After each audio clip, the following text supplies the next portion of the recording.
लगो तुम। तो तुम जीरो हो। जब अर्जुन ने कर दिया तुम क्यों नहीं करोगी? जीरो हो तुम, कोई भक्ति नहीं है तुम्हारी। कृष्ण जी मिल गए तो और मारेगा तुम्हें पकड़ के।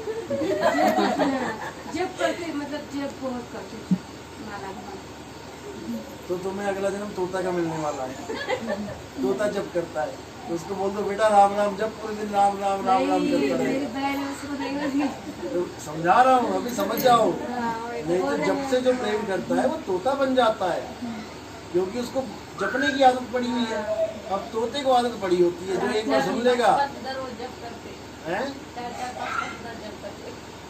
कबीर साहब कहते मोह को कहाँ ढूंढे रे बंदे, मैं तो तेरे पास में, ना मैं जप में, ना मैं तप में, और ना व्रत उपवास में। लोग व्रत रखते हैं भूखा पेट, उससे क्या हो जाएगा? परमात्मा मिल जाएगा क्या? भूखे पेट से परमात्मा मिल जाए तो जो बेचारे लॉकडाउन में भूखे मरे तो उनको तो सबसे पहले मिल जाता। कुछ नहीं मिलता इससे।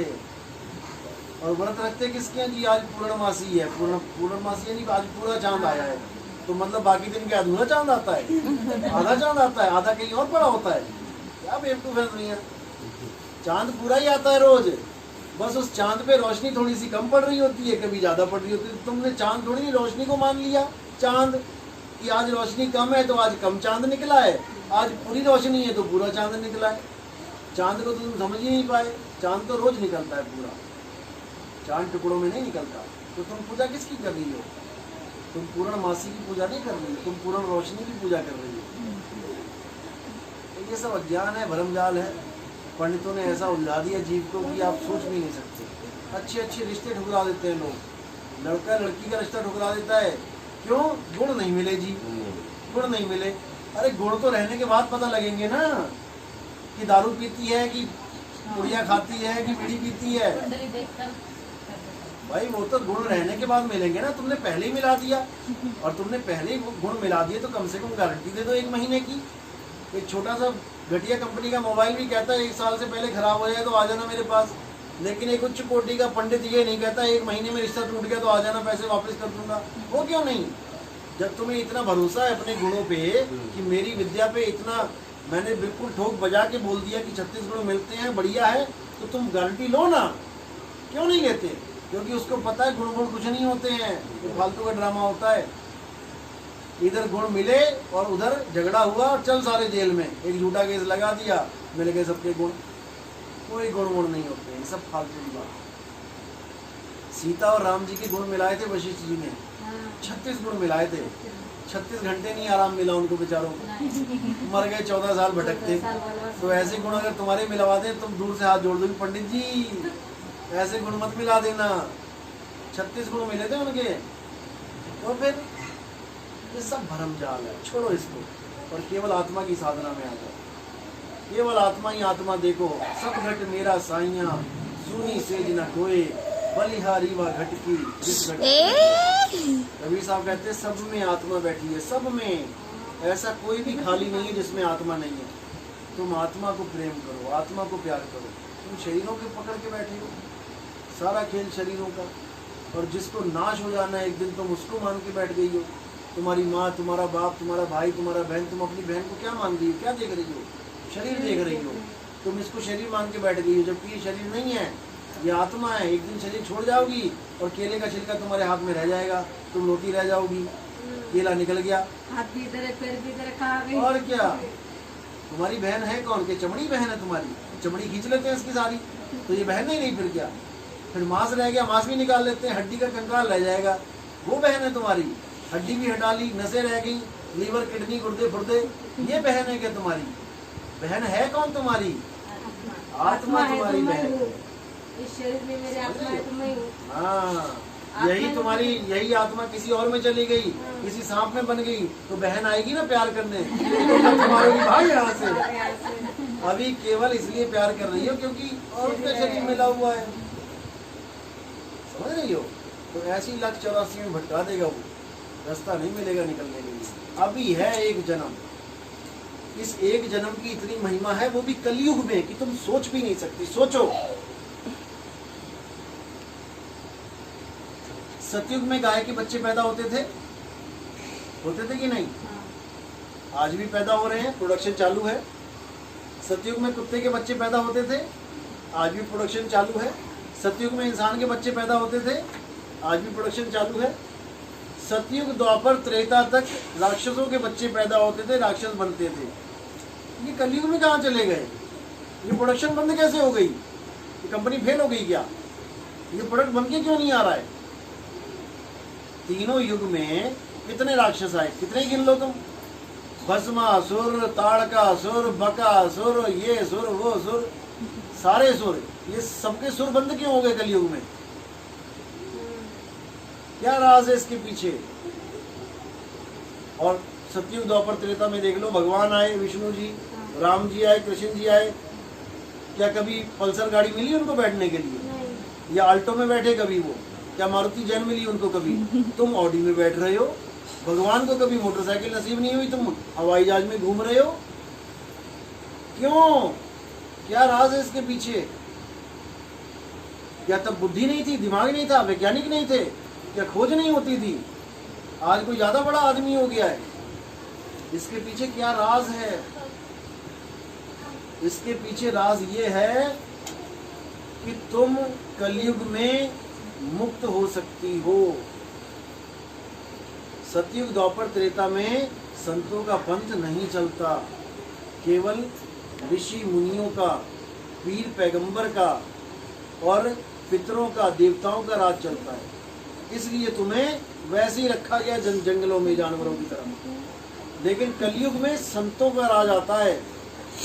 संत अपनी महिमा बताते हैं परमात्मा की, लेकिन जीव निकल ना जाए इसलिए इस काल भगवान ने क्या कर रखा है, इसको इतनी सहूलत दे दी, मोटरसाइकिल दे दिया, कार दे दिया, ऑडी दे दी, पानी के जहाज दे दिए, हवाई जहाज दे दिए, कि इसी में उलझा रहे। इसी ऐश के चक्कर में सारा जीवन बर्बाद कर दे, पैसा इकट्ठा करता मर जाए, बैंक बैलेंस इकट्ठा कर दे और ऐसे ही मर जाए। क्या कर लिया पैसा इकट्ठा करके?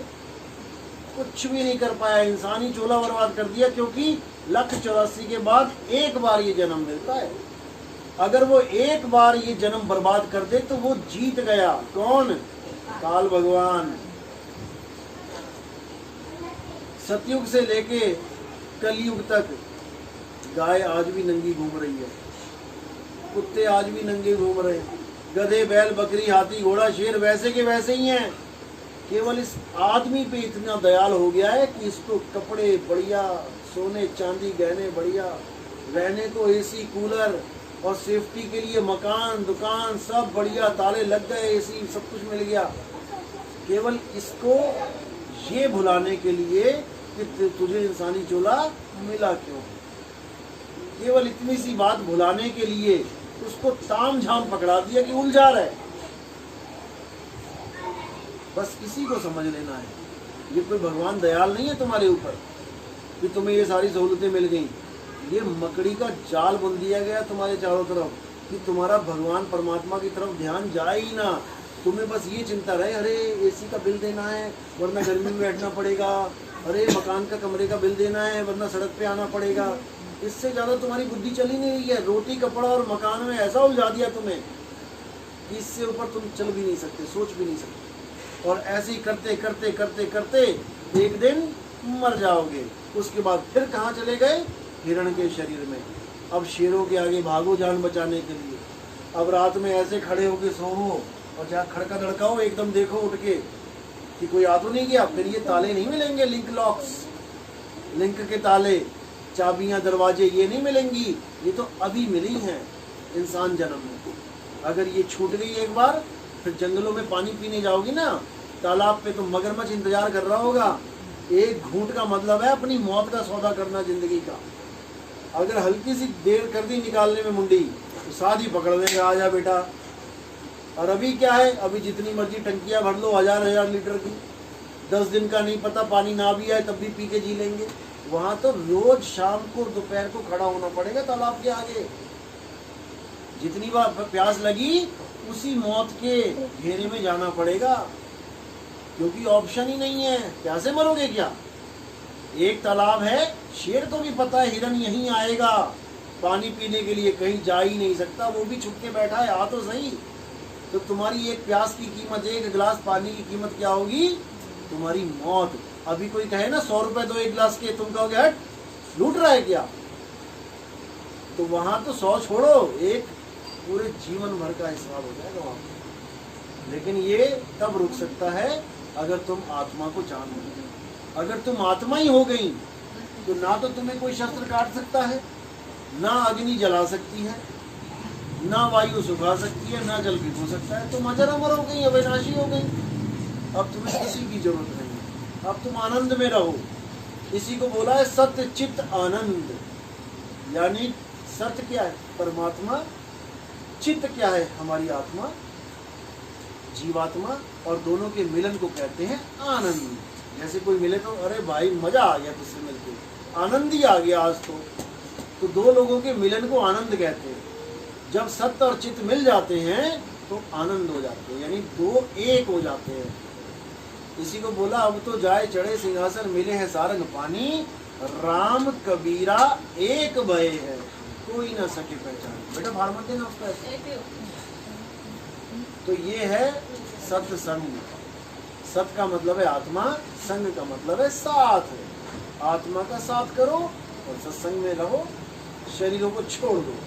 चाहे वो कृष्ण जी का हो, चाहे वो राम जी का हो, चाहे हनुमान जी का हो, चाहे वो कबीर जी का हो। हम कबीर साहब की मूर्ति नहीं पूजने देते किसी को। अगर हमारा भगत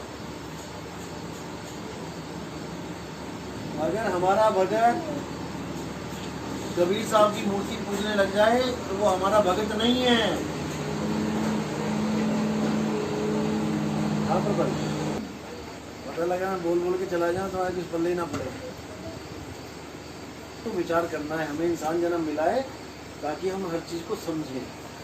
हम अंधी भेड़ की तरह ना चले कि एक अंधी भेड़ चल पड़ी उधर और वो आँख वाली बेचारी वो भी अंधी होके चल पड़ी आगे, क्योंकि भेड़ एक।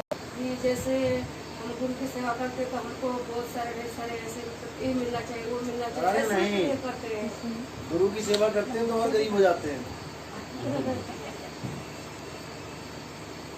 ऐसा क्यों? तभी तो कर्म कटेंगे तुम्हारे। मालिक को तभी याद करोगी। अंबानी की बीवी बन के थोड़ी याद कर पाओगे। 3 लाख की चाय पियोगी सुबह उठते थे, 3 लाख के कप में चाय पीती हो।